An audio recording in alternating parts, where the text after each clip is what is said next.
Welcome to the CES Letter, a closer look. This video presentation is working from the March 31st, 2015 edition of the CES Letter, and will examine pages 22 through 23 that discuss Joseph Smith's first vision. These two pages only mention the 5 first-hand accounts. Most researchers only refer to 4, grouping the two 1835 accounts together, but these are separated in the CES Letter. The actual manuscripts are available at the Joseph Smith Papers Project website, including 5 second-hand accounts. Direct links to these websites are available in the PDF, downloadable at CES Letter, a closer look website at debunkingcesletter.com on page 22. The CES Letter lists multiple concerns regarding the first vision narratives, claiming omissions and contradictions. This video will examine those questions and concerns. Did Joseph Smith contradict himself regarding the motives that drove him to the grove to seek enlightenment in prayer? A more specific question is whether Joseph Smith had only one reason to pray or several. If we assume that Joseph had only one concern, one motive, then any variation from that after first mentioning it could represent a contradiction or a change in his story.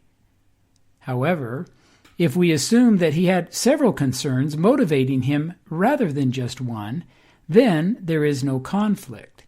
Critics might demand that Joseph Smith relate all concerns in all accounts, but that would be unrealistic because the accounts differ in length and were for different audiences. Why did Joseph Smith wait so long to record the account of the first vision? It appears that he did share it, and the reaction was so traumatic that he chose not to share it again. 2 of the accounts speak of the persecutions Joseph and his family experienced after telling of the first vision. The other 2 say nothing about the interim between the first vision and Angel Moroni's first visit. Other important observations are that Joseph Smith did not even tell his mother when she asked him about it.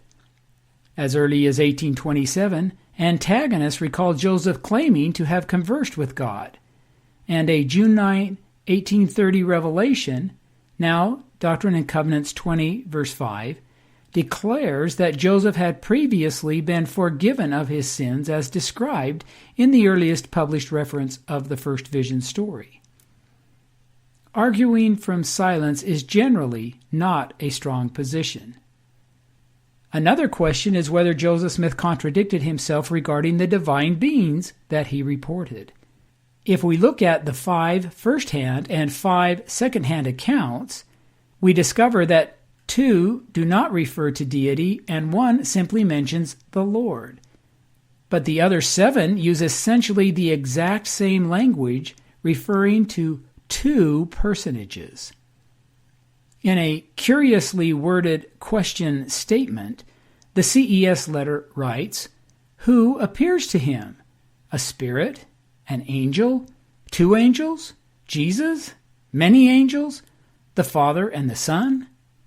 Are all over the place. As seen above, none of the accounts mention a spirit or an angel or 2 angels, nor do they refer to deity as Jesus or the Father. The author of the CES Letter seems a little confused about what the first vision accounts actually say. But what about the 1832 account, the earliest, that only mentions the Lord? Did Joseph Smith believe the Trinitarian view of the Godhead in 1832? The CES Letter incorrectly identifies the earliest written account of the first vision as being recorded in Joseph Smith's journal. In fact, it was included as a small portion of a longer personal history recorded in the summer of 1832. That document mentions deity multiple times, with Lord being the most common and God next. The CES letter charges that in 1832 Joseph Smith held a Trinitarian view of the Godhead. However, it is clear from his writings and declarations that this is not true.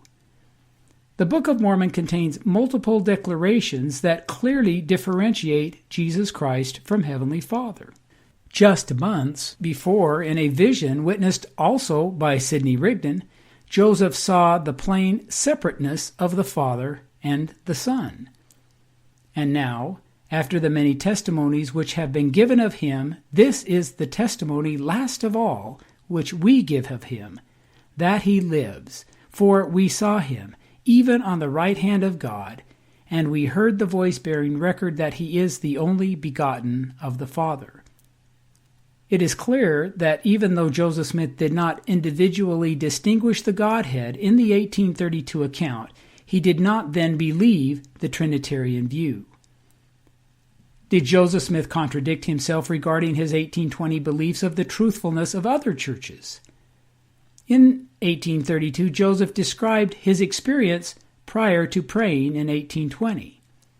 By searching the Scriptures, I found that mankind did not come unto the Lord, but that they had apostatized from the true and living faith, and there was no society or denomination that built upon the gospel of Jesus Christ. The CES letter does not publish this statement, but instead paraphrases it.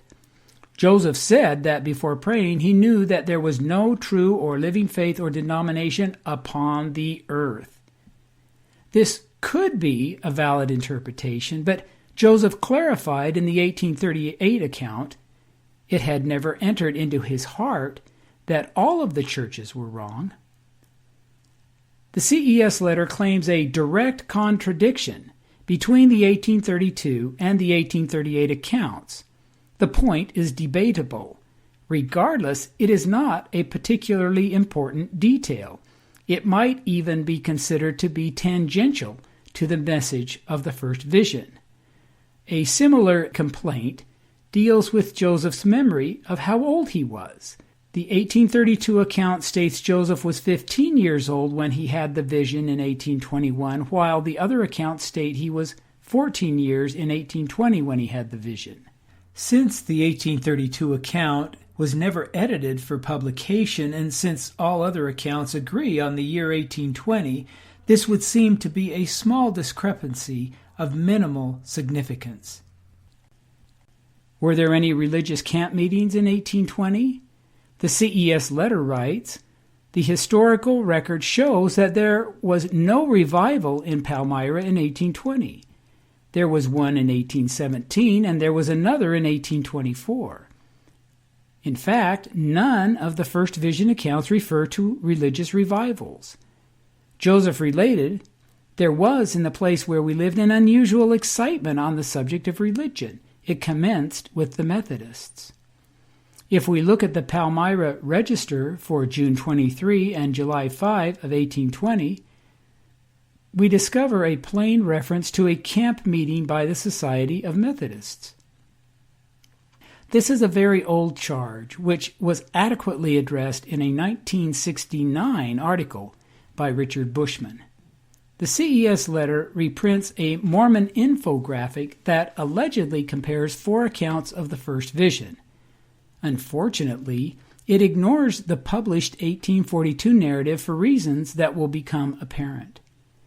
The chart seeks to evaluate the presence or absence of 8 specific details. The details chosen, however, are problematic.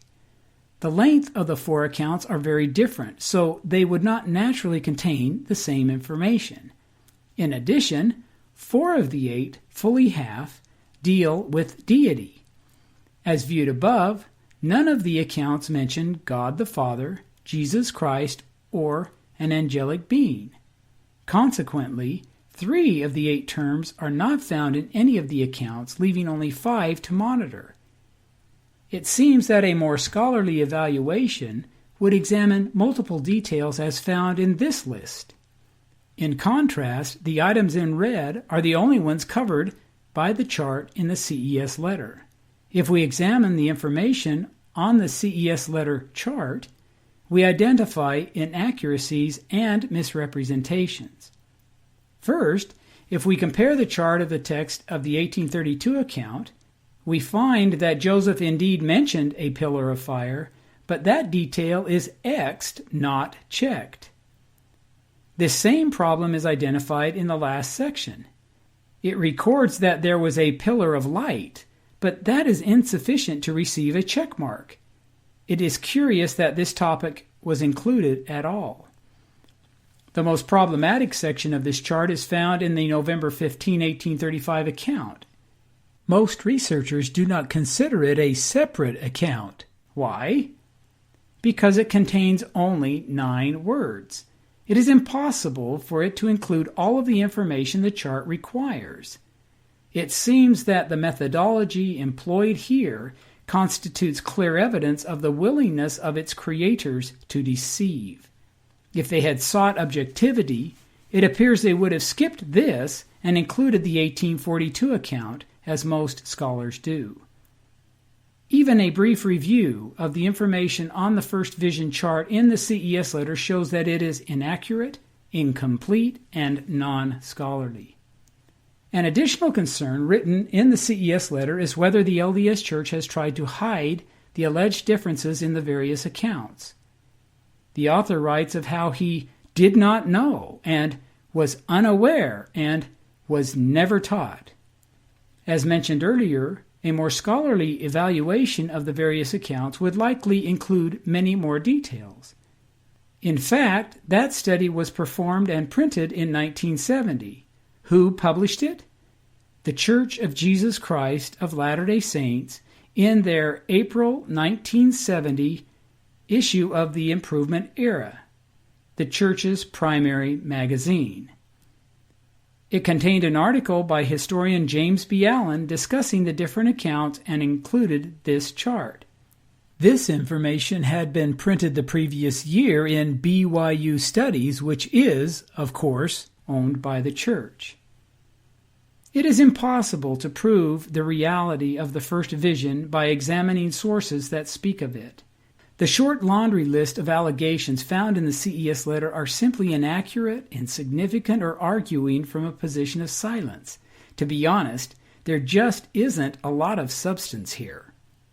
For more information, consult ldsanswers.net by clicking on the First Vision slider or through the Topics tab.